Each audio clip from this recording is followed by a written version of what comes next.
say something, it says here. Okay, this seems to be working. All right, I'm using an app for the first time from Christina that's supposed to go immediately streaming to YouTube. Let's hope it works. Okay.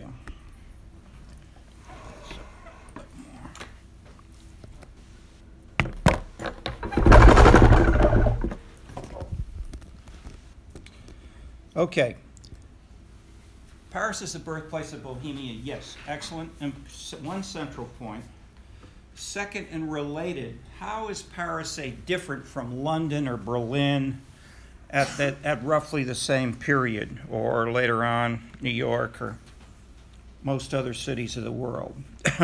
That is, if we think of the big concepts moving from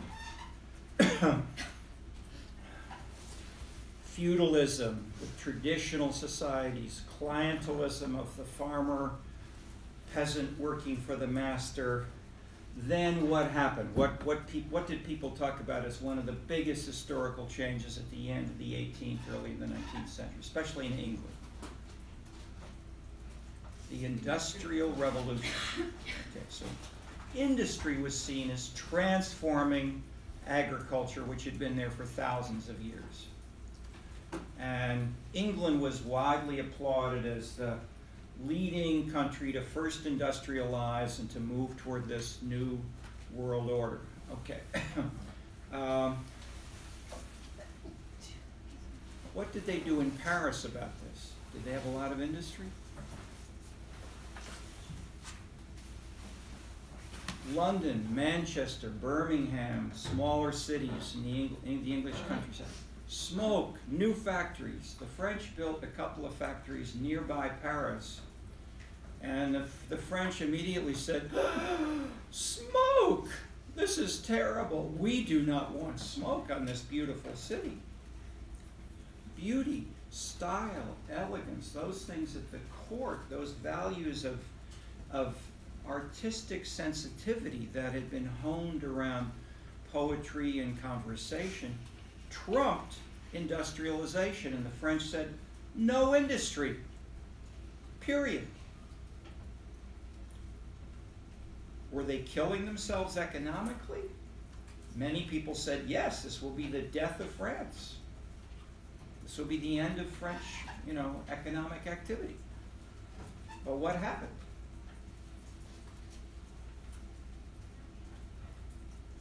Paris kept growing economically through this was around 1800.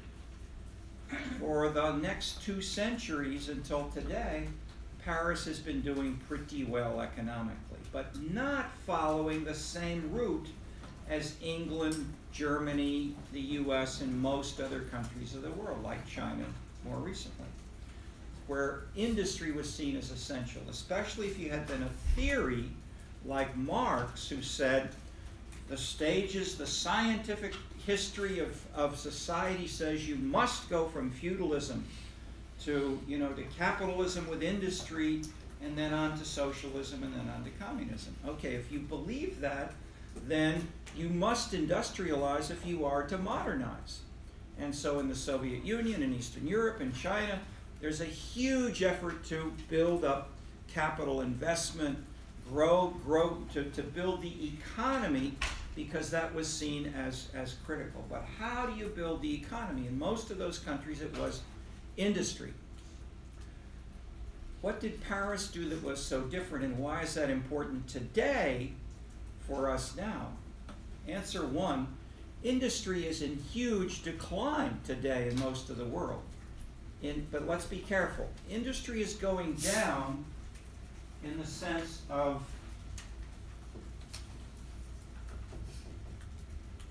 industrial jobs. But in terms of industrial products,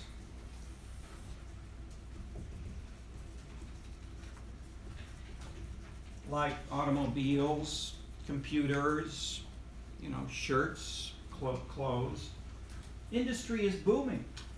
We still have stuff. We still have the products of industry. But how can we reconcile these two things? That is, by contrast, we have other kinds of jobs services is going up, and in certain subfields like arts are going up faster. What's the point here? Why are industrial jobs going down when its products are going up? Yes? Because we're becoming more efficient? We're just becoming more efficient? Yeah, we're more efficient through things like Technology, computers. Productivity is going up and up and up. That is, we don't have to have men with heavy backs digging ditches. We have tractors. We have trucks. We have bulldozers. We have heavy-duty equipment. You know, automobiles are produced by a small number of people in very, very smart machines. Okay, and this is happening worldwide. Okay, so industrial jobs are going down because fewer people are doing the heavy, heavy work because they're replaced by machinery, but the products are still there. Okay, did the French say, let's invent the computer or let's have more efficient industry in 1800? No. So we today are in this situation, and that we got industrial products going well. But we are moving toward, in terms of the people, we're moving toward a post-industrial society, in that the percentage of the labor force is getting smaller and smaller that works in industry. Instead, we have more people working in services, in creative fields like the arts, like like web design, like all kinds of things. The knowledge economy is a new label. Creative cities, we've talked about the innovation. This is a thrust from Schumpeter, Jane Jacobs. Innovation, new ideas, including high tech, but also the arts. These are critical drivers of the new economy, in ways that the old standard low productivity workforce of the industrial past is further and further in distant history. Okay. So we need to look at both, because we're experiencing, as consumers, we're getting computers, we're getting the products of industry, even if it's done more efficiently. However, from the standpoint of the political system or the drivers of social dynamics, if we think in Marxist terms, we need to have a proletarian-led revolution. Okay. Did they have a proletarian-led revolution in Russia or in China? No. These were agricultural societies, so they were ahead of Marx in terms of those scientific historical stages. So many people, the Mensheviks said, wait. Lenin said, no, seize the moment. There's such disarray in Russia with World War I. Now we must seize power and have a revolution, even if we know we do not have industry. We're a pre-industrial society, but we will go ahead. The Chinese were similar in that respect. Mao was the leader of agriculture. The urban leaders of the Communist Party were killed. They were killed in the war by British and others in the 1930s. And so because the urban leadership of the Communist Party was killed off, Mao and the rural section led the Communist Party into leadership after World War I. So, but in a sense, that's not what Marx had said. Marx said, wait, and then you don't need necessarily to have violence. Okay. So Lenin and Mao were politically very successful, but they were very tough, and they killed a lot of people in the process.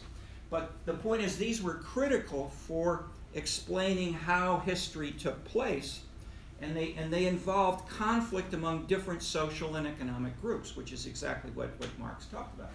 But I'm only referring to this in a sense to say we are now in a period post-industrial, and we need to think in very new terms. And we can learn from Paris, because Paris said we can skip industry. We can get by, and how could they possibly do this? Then and now. What's the big driver of the Paris economy? Tourism. Tourism. What's the number one industry in the world today? Tourism. Either number one or number three based on how you do the accounting numbers. Tourists are consumers. They're not there to shop, to manufacture. They're there more. I mean, you may go to a convention, to a business convention, a political convention, but then if you stay on as a tourist with your family or friends, you walk around, you go to the museums, you do shopping, you go to restaurants. That's the tourism part. And Paris has done that, as have places like the Italian cities, the Spanish cities, the Greek cities that have beaches, wine, pasta, good weather. If you're from Northern Europe, you like to go where the sun is.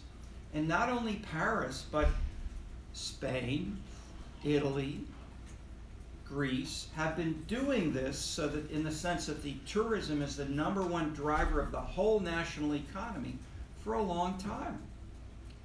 There are lessons here for the Chinese, for the Americans, for the Scandinavians, that you can be green, you can be sensitive to the environment, you can build a new infrastructure of how things work, and you don't have to follow exactly the same stages as everybody. That is, maybe they're not such iron laws of historical stages as the simple stage theory would, and there are multiple stage theories, not just Marx, but Marx is the most famous one.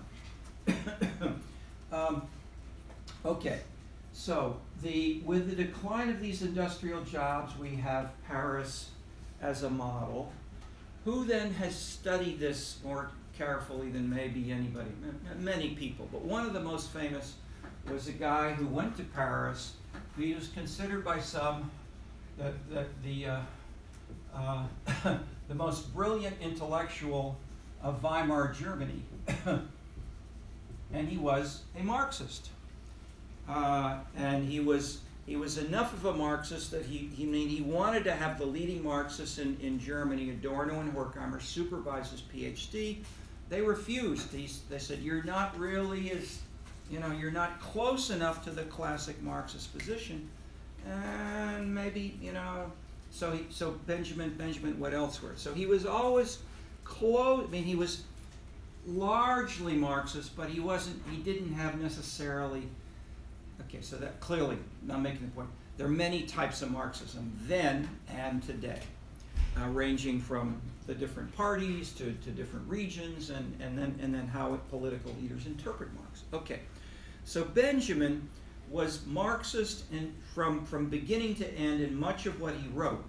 At the same time, he was looking for ways of making the analysis more subtle and more specifically historically informed, more historically correct in his terms, to try to see how, and his big question, which he went here to Paris to study, was how could Paris succeed economically when it didn't have industry, it wasn't doing the normal Marxist things, and how could this be lessons for more general analysis, as he was thinking more.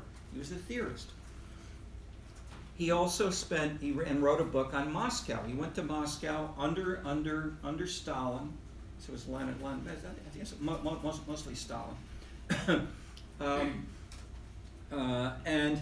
And he wrote a book, and he wrote about Berlin. So I mean, initially he was mostly working on Germany, but he was cosmopolitan enough, and he was trying to generalize that he went to Moscow to see how does socialism work in practice.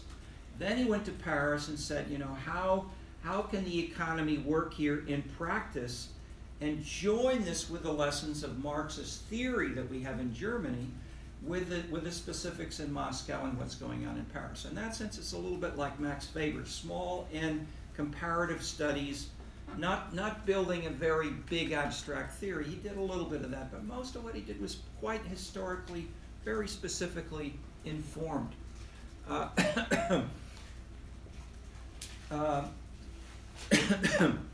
At the same time, he was in ways that we now talk about as he was sensitive, let's say, to the issues of political correctness. That is, he didn't want to abandon his Marxist friends and intellectual followers. He had, he had thousands of people who were reading him. He was very famous in his lifetime.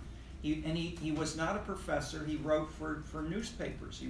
He had to support himself by writing for the general public, and writing for a general public with a leftist orientation. I mean, he didn't want to alienate too many readers. He published in different places, so he could write specialist essays on some things, but other things were okay. So he wanted to maintain his Marxist credentials, but at the same time he was studying France. What were some of his main sources? That is, did he go to meetings? Did he work in archives? Did he did he write novels? What were his sources? If you've looked at his essay, and it's part of the essay is the introductory summary to a book a book which is published as a book. It was never finished as a book while he was alive. It was assembled afterward. So these were essays and notes of a fat book published by Harvard University Press, a series of books like this called the Arcade Project. Okay. The essay we've read is a summary of the fat book. It has maybe 20 or so different ideas. Each of these ideas is elaborated in more detail in the rest of the book. So, and he writes in a humorous, ironic, nonchalant sort of way that looks easy and fun, but at the same time, it's complicated. And if they're terms, I mean, especially if you're not a native English speaker, there may be many, and he wrote in German initially, so this is a translation from the German. So if there's a term that seems unusual to you, look it up on the look it up on the web, or and you can look in the rest of the book. Many are specific historical French terms, but I'm going to introduce some of the most conceptually central, but I won't try to fill in all of the history.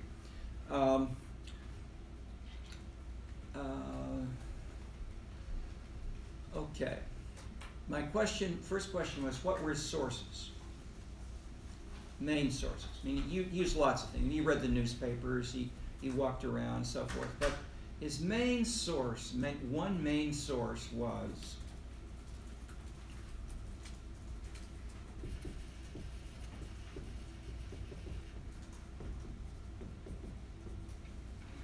the leading French intellectual of the time, who happened to be a poet and an essayist and an editor of a journal called Wagner Studies. Richard Wagner, the musician. Okay.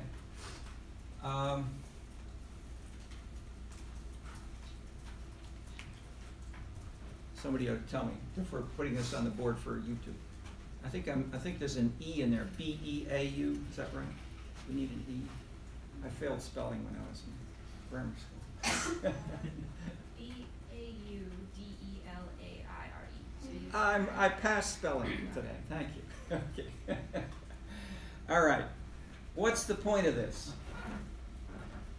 Baudelaire was, Benjamin and Baudelaire were brilliant, but they were not social scientists. They were not engineers. They were not, there are many ways that he wasn't an economist. He's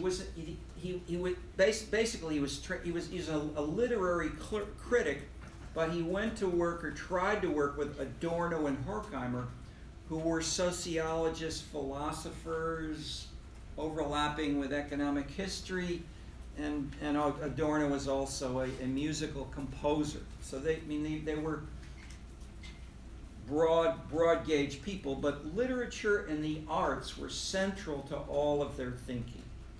And I think, I mean, I don't know, I haven't seen this, but I would bet that Benjamin was brilliant enough that he sensed that Baudelaire was not only a man of the arts, but he was very smart, but he was also socially perceptive. He lived a very solitary life, was not married, he had very little contact with other people. His closest personal relationship was with a woman who was a street prostitute. And so she would talk to him and tell him anecdotes, and much of his poetry and his essays are about street life and what happens in the street, and has a very, let's say, critical, negative style. His most famous book is called The Flowers of Evil, Les Fleurs du Mal. And he has images of beauty, sunsets, streets, images of views of nice buildings, the Seine River, much of it Parisian, but evil and how evil fits in with beauty was, in a sense, a recurrent theme. And this also, I mean, well, this appealed then and today to a sort of youthful, somewhat revolutionary sensitivity of many younger people, younger readers in France and around the world. He also has case studies of others, including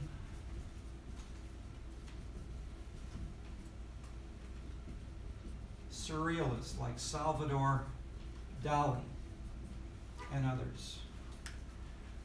What was the style of the surrealists?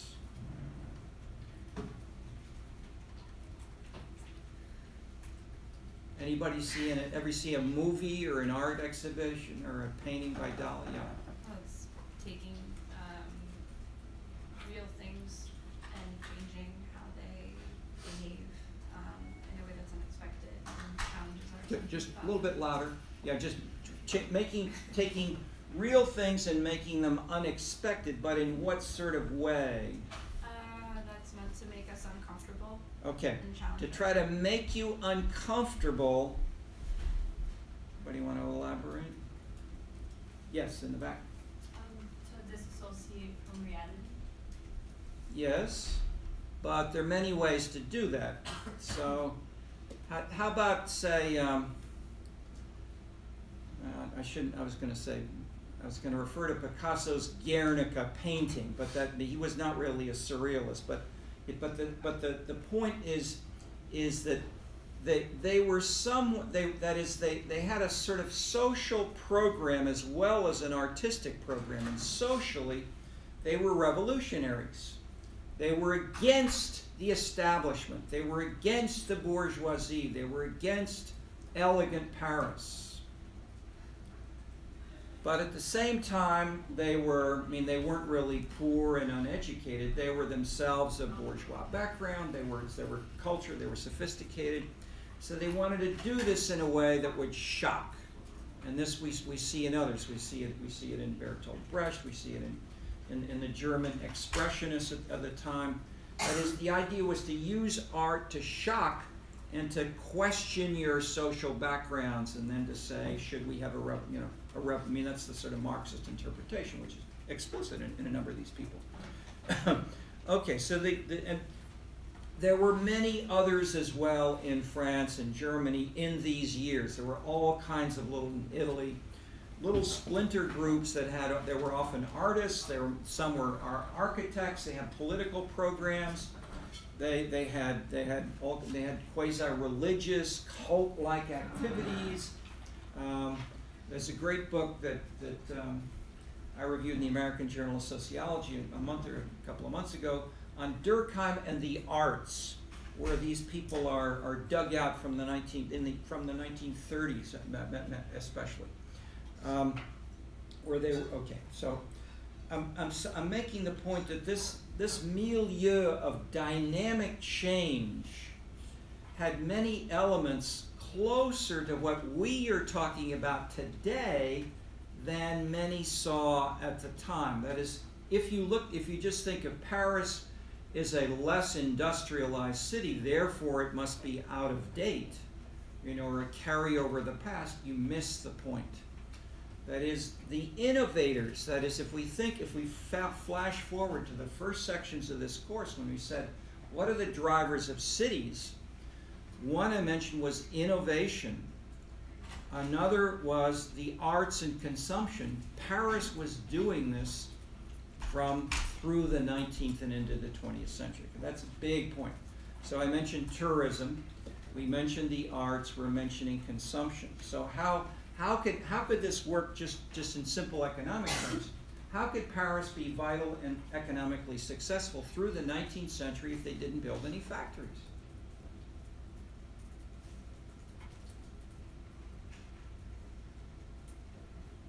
Yeah.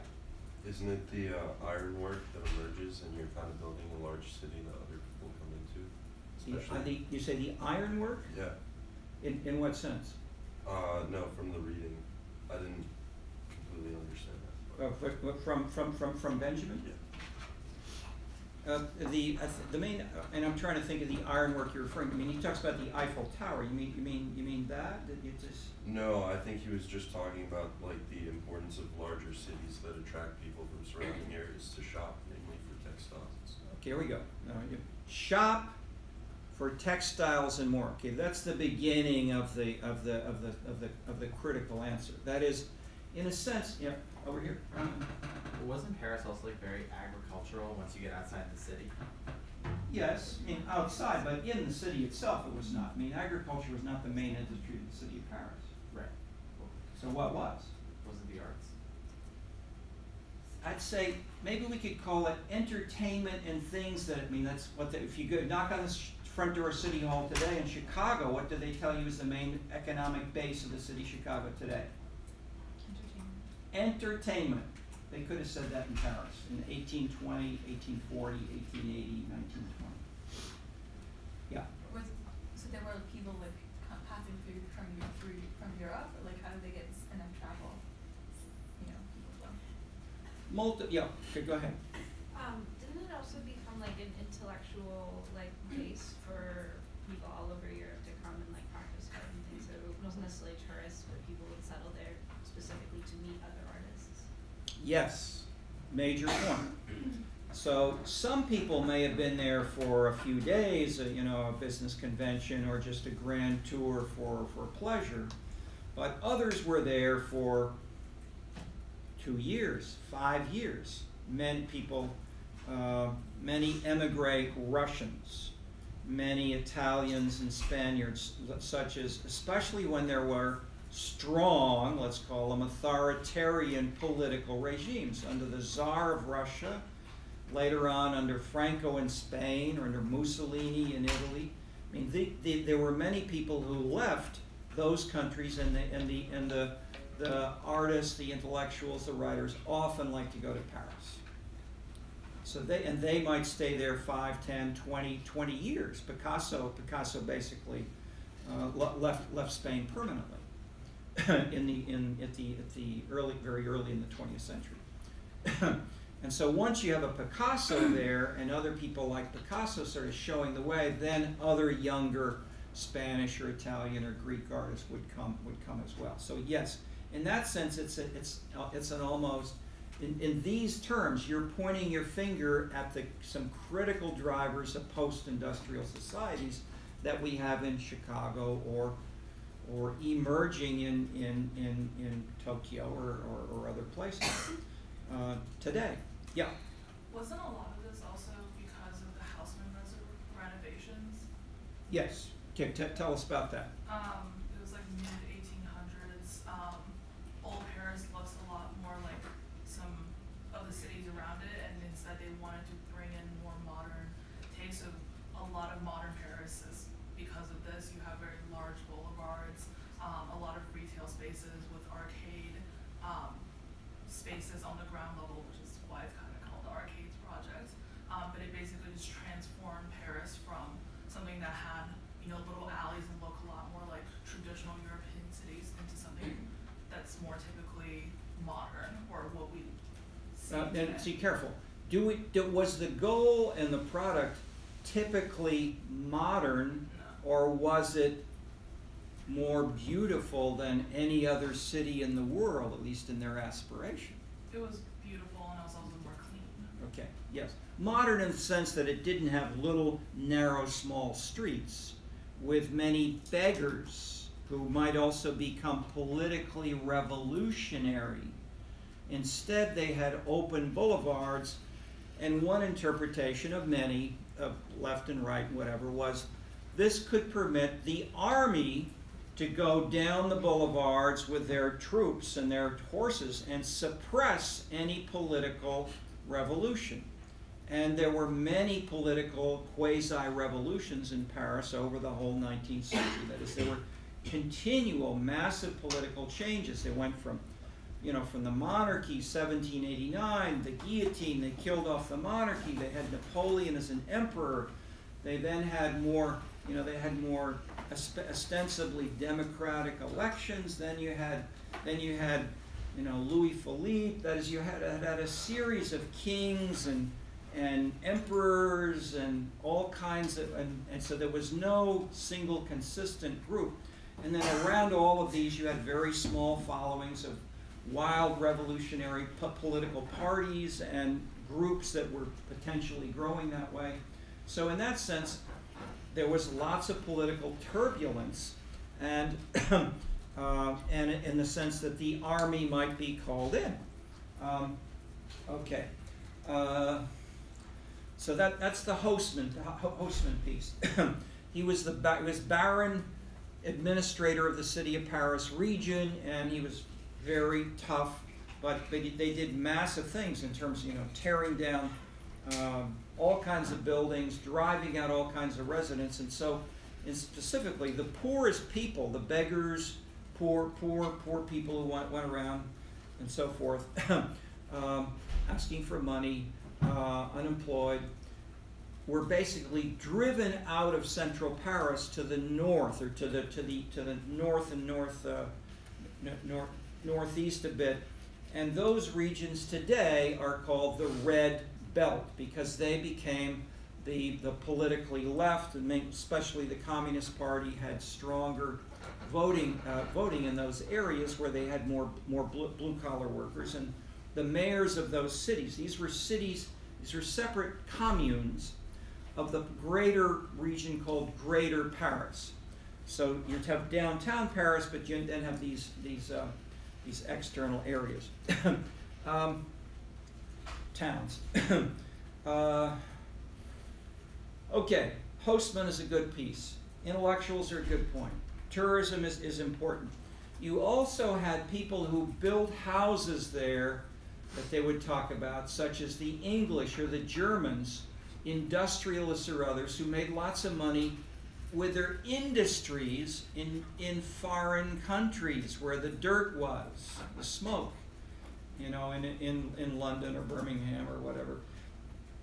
But many of them would like to go to Paris, and some of them who were particularly affluent would have a house, a big house in Paris, and they might go there once a month or every couple of months and spend money and entertain and have a good time.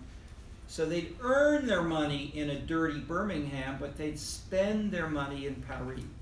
Okay, so that was a critical driver through the 19th century of some of these. That's part of the idea that, in a sense, it took the money from the industrializing rest of the world, or the politically suppressed rest of the world, like Russia, Italy, and so forth, and it had either high-level aristocrats or large landowners, capitalists, and so forth, who would bring their money to that is, in the aristocratic style, of course, work was not sacred the way it was under Calvinism, in the sense that, you know, with the Puritan Protestant Revolution combined with let's say, the way this was interpreted in Russia and in China, that is with Lenin, with Stalin, with Mao, the goal of communist society was to build the new economy, the new society,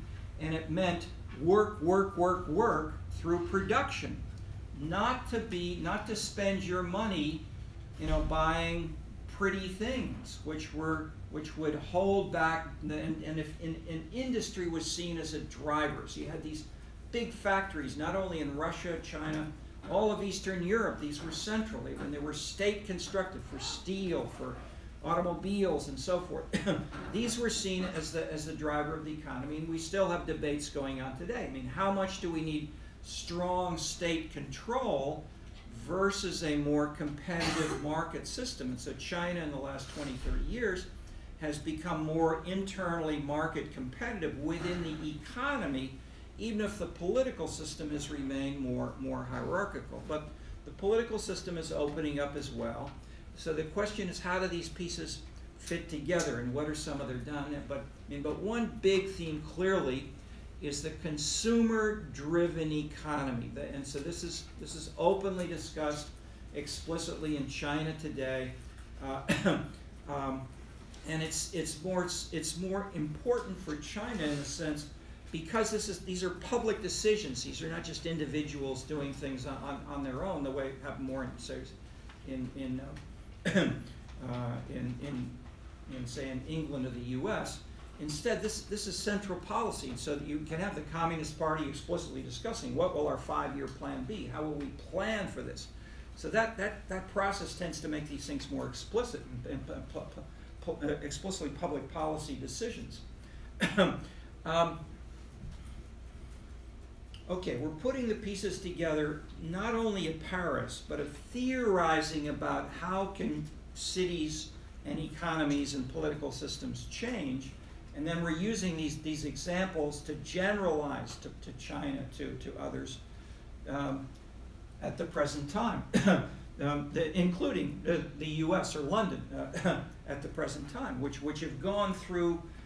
That I guess one more quick point I'll make about China is that China, or let's say Korea, Korea have been very, very fast, Taiwan as well, very fast in their speed of their economic growth. Korea was at the same level of the economy as Africa in 1945, roughly. So Korea went from being at the same level of Africa to becoming, a quite advanced economic economy today. So very fast. So when this happens within just one generation, one or two people see these things happening so fast that there's more explicit discussion about what should we do and why. And one of the big themes is the consumer. So where and how does the consumer come in? All right, we had the point raised about iron and about tourism and the arcades. How do these fit together with the consumer in Benjamin's historical and then theoretical account? What were the arcades? That's the title of the book. The Arcade Project. What's the meaning of that? Okay, in 1820, you had lots of little shops along one side of the street, then the other side of the street. In Paris, from about, let's say, October to May, the weather's about like this today. As it rains, it drizzles, it's gray, and you don't want to go out and walk around. You don't want to shop. Yes? So didn't they basically put like glass roofs over? Just a little louder? Oh, they basically put like glass roofs over so that people can shop during like the rainy season, and that like basically led to what we now see as like department stores. Yes. So they created arcade by putting glass tops held together with bits of iron or steel over the top. So these little individual shops were covered in a collective way that made shopping possible. So you could walk along and look in the windows in 1820, 1830. Okay, what happened, so the next big historical jump in this regard was what happened around 1890 in Paris, and in London, and in Chicago, and New York. They created a new institution that built on this, which was called what?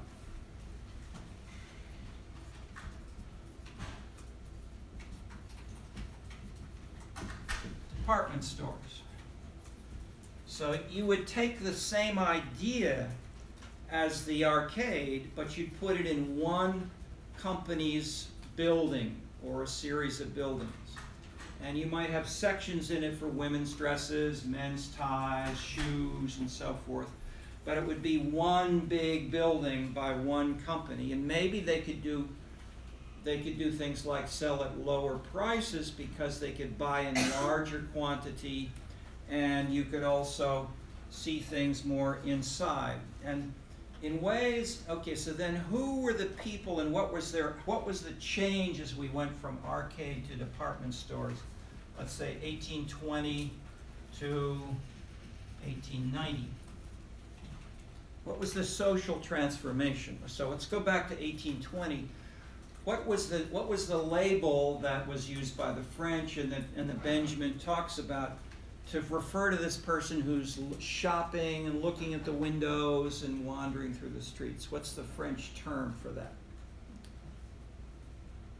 Don't need much, but this, I said we're not going to introduce many fancy concepts. This is one you should take away, the only one you really need.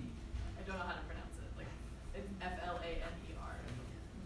Flaner. You left your spelling is as good as mine. Yes, E-U-R.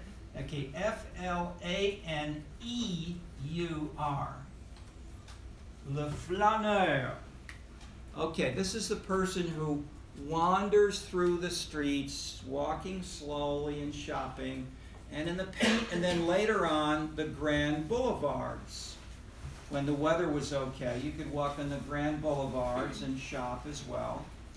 And in the Impressionists or other paintings, this would be a gentleman with a top hat, elegant black outfit, and a pretty lady on his arm as they would both be shopping. Maybe a ballerina in some cases, as they did. The ballet was seen as where many pretty ladies were, and so forth. Okay, so the flâneur, ideally, really, the ideal typical flâneur was a man. He may have had a lady with him, but he was seen as the agent, and he was seen as the person who was not only shopping, that's one piece, but second, the flâneur was also a thinker. He was a quasi-intellectual. He was reflecting on what was going on around him, and he was saying, you know, what if we tore down those shops and we put in a boulevard? Wouldn't Paris be nicer? That is, there was intellectual reflection, and these ideas were then codified in part by Honoré de Balzac, the novelist, B-A-L-Z-A-C, okay, who then in turn influenced Baudelaire. And they both talked about street life, the flâneur, the consumer as an intellectual and a person who would read our poetry and read our novels.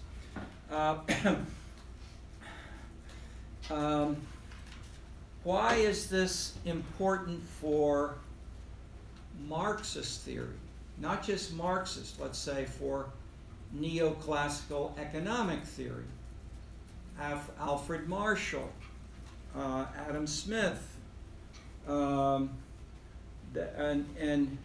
what was, let me add one more. Say the Chicago Federal Reserve. I went to a presentation they made on the Midwest region's economy, maybe 20 years ago, 15 years ago, and they talked about here are the numbers of products being produced in the factories. Here are the number of jobs by industry, in industry and service and so forth. Here are the number of.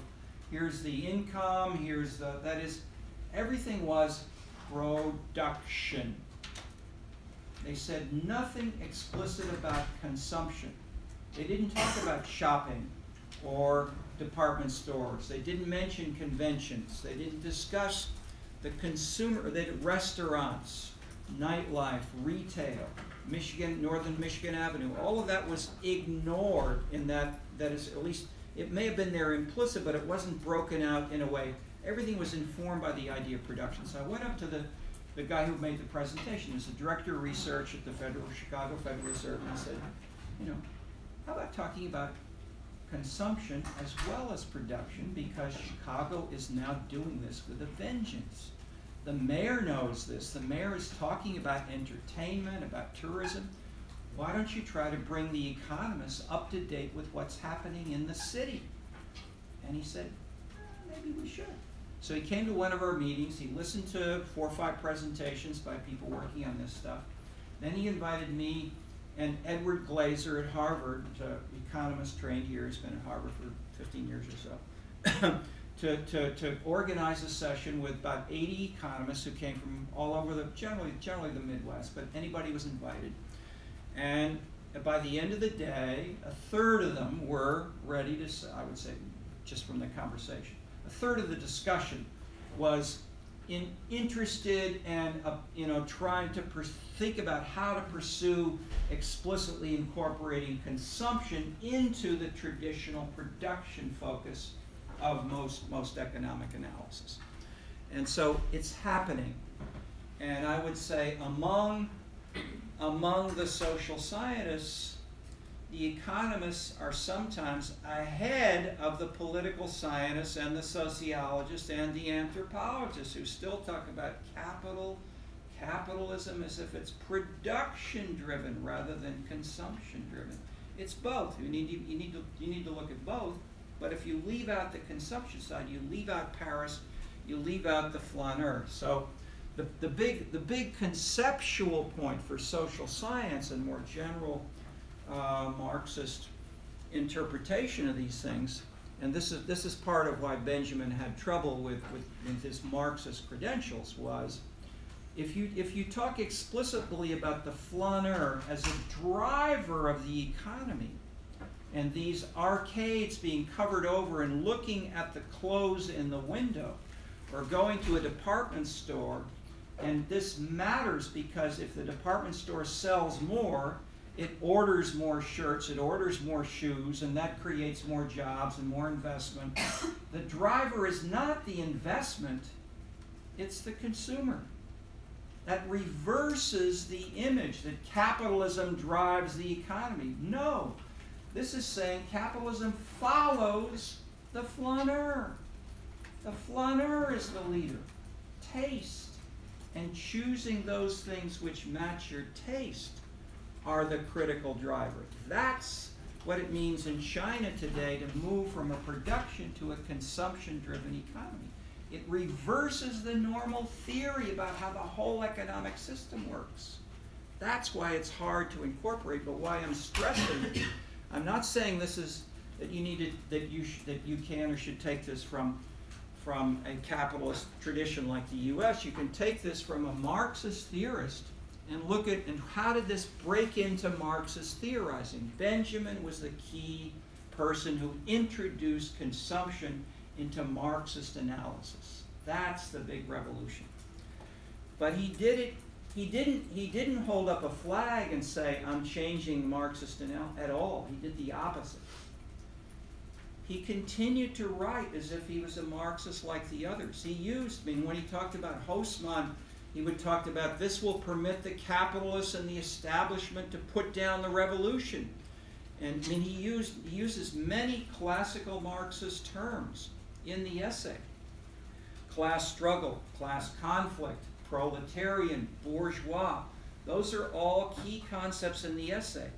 But the flaneur then comes in, as do other things like looking at the beginnings of, they had little machines which would project light through slides. It was the beginnings of what later became movies and film, and then videos, and then videos on the internet and so forth. That is the beginnings of that kind of technologically driven consumption activity were things he wrote another essay on photography and how photography could be either high quality and aesthetically informed, or it could be just snapshots that you take quickly.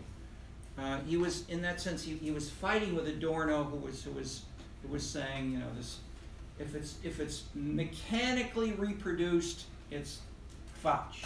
It's low status, bad art. So Benjamin in that essay did not cite Adorno at all, but he's basically saying the Parisians are doing, some brilliant photographers in Paris are doing this as art. And similarly, the film can become artistic. These kinds of reproduced art can also be aesthetically high in quality. Okay, that was an aesthetic revolution related to this. In that way, he laid the groundwork for joining the analysis of mass culture and popular culture. Rather than saying we have bourgeois and proletarian art and they're in conflict, he's showing how they come together. Okay, and that's where we are today in the last 20 years. So he was 50 or more years ahead of many of the people still arguing about these in literature and comp literature and sociology departments today. Okay, I made one point quickly in passing that the flaneur was a man in the arcade project. After 1890, the drivers were no longer men, they were women.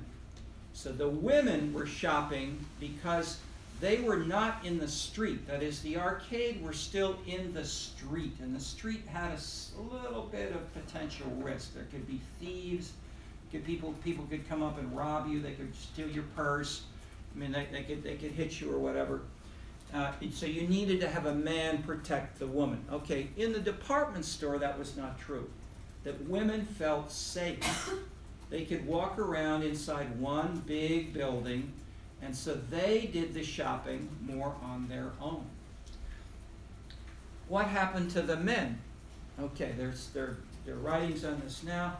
They went into horseback riding. That is, the gentleman of leisure, either full-time leisure, sort of the old aristocratic style, or part-time leisure, the visitor from England or whatever. Horseback riding, hunting.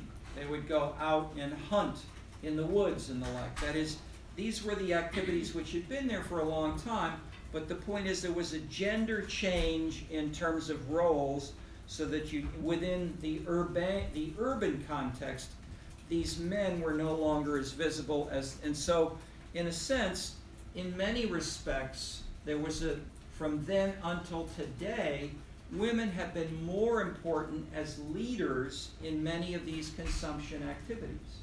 They're more often aesthetically sensitive than within a family. They help the children dress. They buy the clothes or the necktie for their husbands. They'll have a sense of taste. Where should we go on a vacation? How should we redecorate the house? What color should we have on the rug or the furniture? Women tend to be more important in this roughly since this, and so Paul Lazarsfeld, even to push this a little further, but to illustrate the point more dramatically, came here as a Viennese Marxist, 1933-34. And he'd worked with trying to mobilize in proletarian Marxist manner the young working class men in Vienna, as well as women, but especially men. Okay, and he saw pretty much a classic Marxist view of how the political system worked. He came to America 34, 35, 36. And he started. He had culture shock. He said, "This is totally different." So he started to work on consumption and how do people buy tomato soup, and how do corporations market products? And he worked on that sort of thing. Then he did the first major surveys of voting in the in the world. One was called first was called the People's Choice. The second big one was called Voting, with Berelson, Lazarsfeld, and McPhee, in the 40s and the 50s. Okay, they did surveys. They were not the kind of, later on the University of Michigan pioneered with their national surveys of citizens. which were done more atomistically. That is, each citizen in a national sample of citizens was given, maybe 1,500 citizens were analyzed. In the earlier work of Lazarsfeld, which started this, they studied one town, Elmira, New York, or a town in the Midwest. That is, they'd look at people, and then they had in mind the kind of thing that was actively discussed in this last year with Trump and Hillary Clinton. How might people change month by month by month through the whole year of the presidential debates? They followed that, and they re-interviewed every month because they really wanted to look for change. But they also wanted to have the local context, and they asked people about, who do you talk to? Who told you you might vote in a different way? That is, they wanted to build a model of how do people make decisions about who to vote for. Lazarsfeld would summarize this by saying, the classic American voter is a group of 3, 4, 5 women who shop together on a Saturday or Sunday. They may be secretaries in an office or in a big company. In their leisure time on Saturday, they may shop together, talk together, have lunch together, and they talk about shoes, about dresses, about their children or whatever. But then they also may say, and who are you going to vote for? So Lazarsfeld basically was saying, the political system is driven by shopping for red shoes. And the woman who was the leader at shopping for clothes would often be what he called the opinion leader for politics as well. That was a real revolution. So we get Benjamin here saying the flaneur is changing Marxist theory, and Lazarsfeld was saying, yeah, it's a woman not doing politics. They did not have a union. They didn't have a communist party or a socialist party where you'd have men saying, vote. We're here because of our jobs. We will vote for the Communist Party because the party tells us we must. No. You'd have women together going shopping, having fun, enjoying life, and then saying, yeah, we should vote for Eisenhower. He's a nice man. He's a family man. That was a revolution in political science analysis of who votes and where and why and how. And so they did another book called The People's Choice, which analyzed how individuals could shop and make decisions in a wide variety of areas, often driven. That is, okay. I won't go too far. I'm making a key point about the dynamics here of Benjamin, and I want to keep it more specifically urban. But there's in the political sociology course we elaborate that a little bit. Okay. We got some of the main comments. We haven't quite specifically and explicitly joined this with what Heeson talked about. How can we do that? You see where I'm going, but how do we get to what she talked about? And a key part is Balzac and Baudelaire. And one or two talked about people coming to Paris as intellectuals, that they would attract other people like Picasso. And Balzac wrote about that, 1830 and so forth, that we can live in a neighborhood within Paris where we'll have lots of these artists and intellectuals living together, and they can be anti-bourgeois. That is, we won't follow the lifestyle of those bourgeois people with their families and their servants and their nice houses and so forth. Instead, we can do anything we want. That is, there was an intellectual independence combined with a sort of artistic innovation idea and an anti-bourgeois that, and he pushed further. He said creativity comes from intellectuals and artists, and to be artistic we need to be able to break from the traditional family and work organizations. And we can do this better if we live in a separate neighborhood where we see other artists and writers in cafes and restaurants, and we're not polluted by these middle class bourgeois ideas. Yeah. Yeah, well, it seems like cities are trying to like simulate that. What simulates it? Cities like by undertaking massive public projects that create things like arcades and like grand boulevards and like she gave the example of like a highway in Seoul that was turned into a park, and so like creating the sense of separation from like the rest of like the consumerist city, is still actually a part of it. Okay, so you're joining us with what Heesun talked about on Monday. Yes. No, Yeah. Yes. So No, it's, exactly. I think it's supposed to have that spirit, but it comes from kind of an opposite place. Okay. Okay. In Seoul, I mean, it's good that you brought in now immediately Seoul as an Asian case, because beauty, getting rid of the pollution of the cars, restoring the banks of the river, making it a nice place to walk, were all in a sense beautification, which you had more generally shared.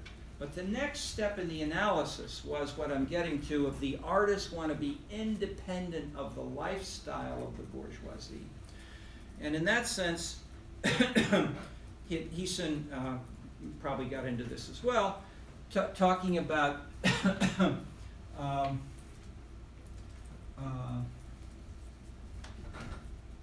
the bohemian or the boho ethos or values. What did she say about that? Anybody? Yeah? They're like the French flaneur, I can't say it. But like they are centered around kind of that lifestyle still. And so that is like who these cities are trying to attract. So in terms of, if we start with sort of examples, in Baudelaire himself in his lifestyle was bohemian in the sense that he was against, that is, one of their slogans was to shock the bourgeoisie, tell them to go to hell, that is, and this is more explicit as we go on, say, with the surrealists. Shock people who want to have a nice artistic entertainment evening, shake them up. And the German expressions. Comment? I have a question, like the idea that bohemians wanted to distinguish themselves from the bourgeoisie. Does that mean that they were coming from the bourgeoisie? Mostly, yes. Which is still kind of the case today. Which is what? It's still kind of Sure, the case sure. I mean, Marx was not a farmer or a worker. His father was middle class, as were most of these people. But ideologically, they saw the numbers in the future of the economy was the numbers of the workers, and so that should be. So ideologically, they wanted to be that way. So this then developed. I mean, there was an opera, La Bohème. The label came from people who emigrated to Paris from Bohemia, that one region where they were a little bit different in lifestyle. But it's now a term which has then been transformed by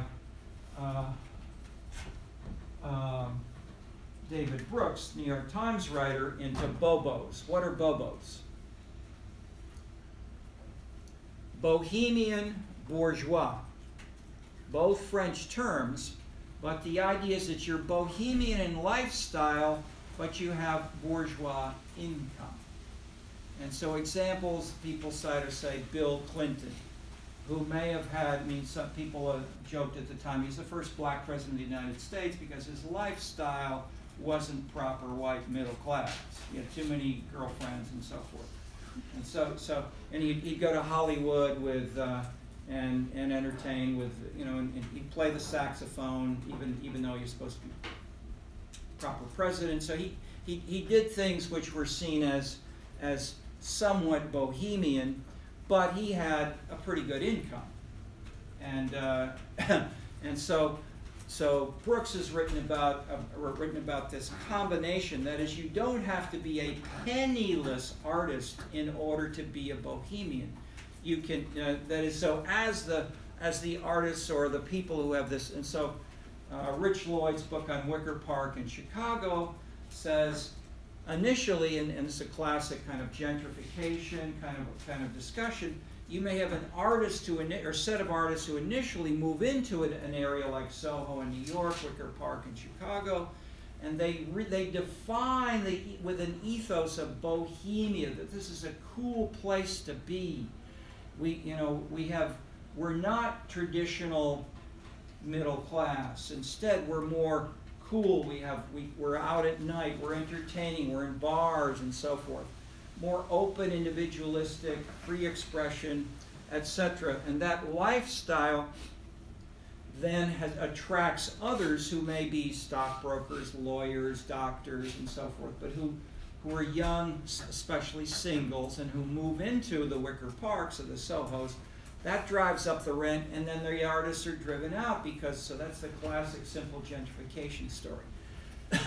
But the point is, the bobo or bohemian ethos lives on in a place like Soho and Wicker Park, even if the people whose jobs are to be artists can't afford to stay there anymore.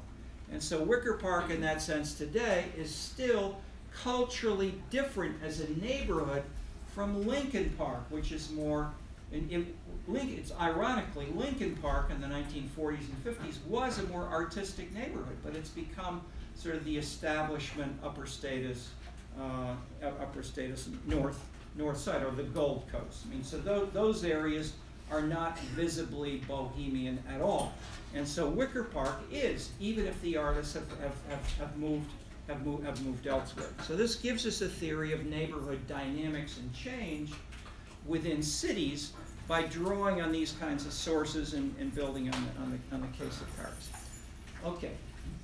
Other comments on this? I mean, these are the main points I wanted to get out. Any other comments, questions, reactions? Yes. What's your name? Hannah. Yeah, Hannah Breslau. Okay. Yeah. There was an article in the New York Times, I think this morning, about, and this is going to seem related, about like how memes may have shaped the landscape of the election, and how kind of coolness sorted itself to support or not support certain candidates.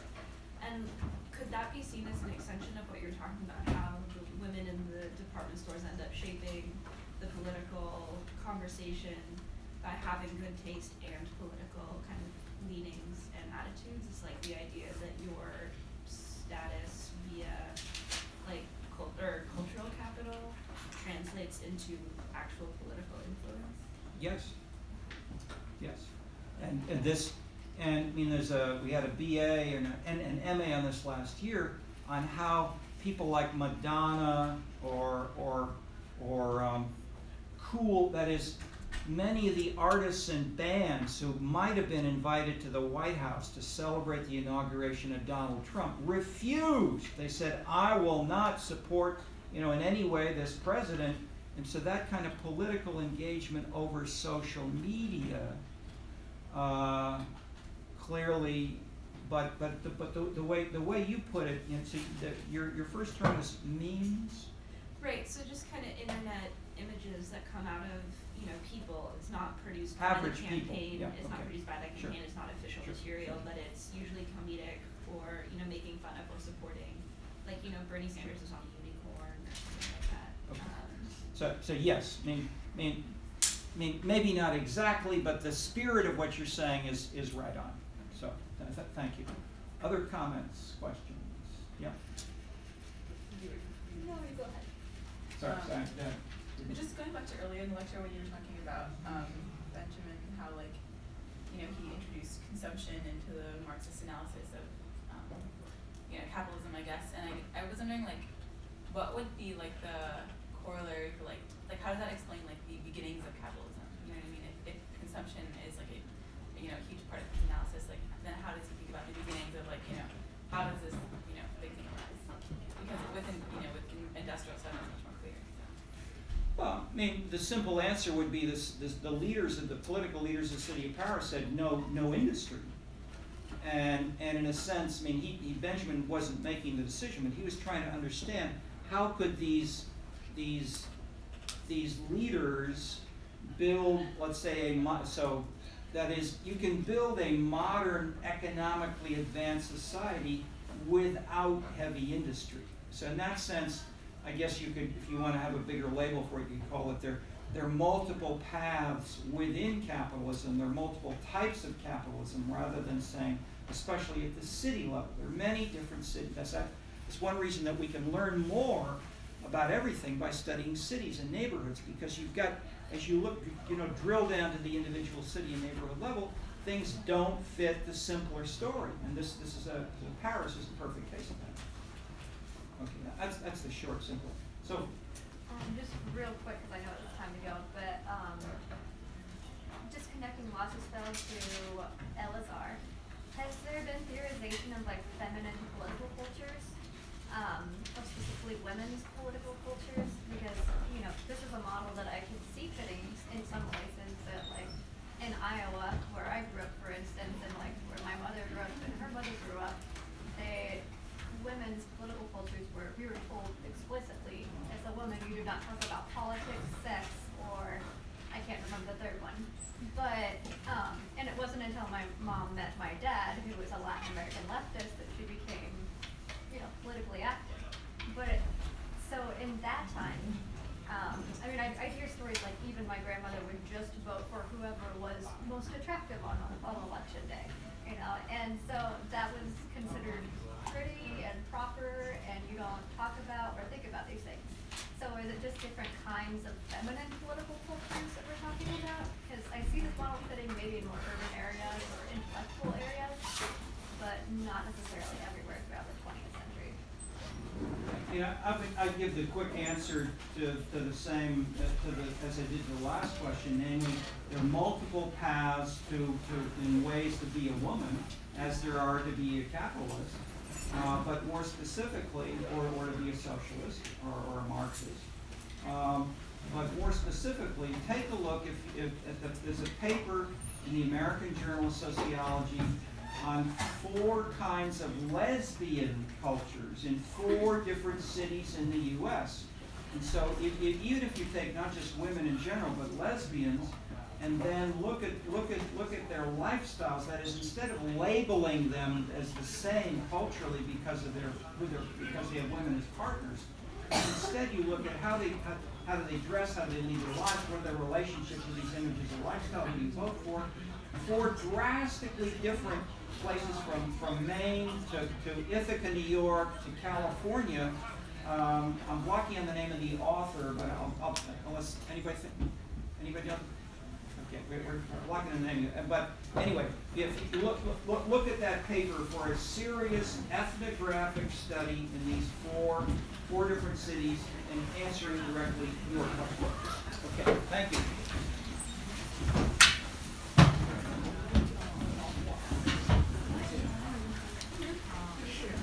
Yes.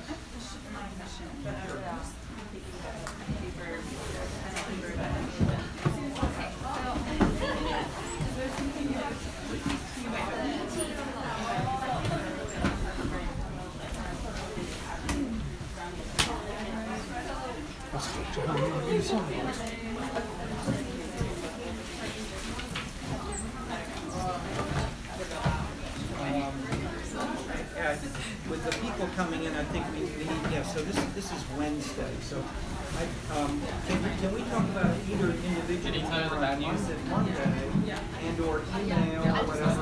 Okay, so it's not me. At least I know it's not me. You talked about my paper proposal, but you've been busy. Yeah, why don't we say the same? That, if we can go to until Monday, fine. If you want to have some feedback now, send me an email and we can email. Okay, great. Okay? Good. Tell me your name. Neil Shaw. Spell the whole. N-E-E-L-S-H-A-H. Okay, good. Look forward to it. I just knew that the paper outline was due next Wednesday. So Okay, sure. happy-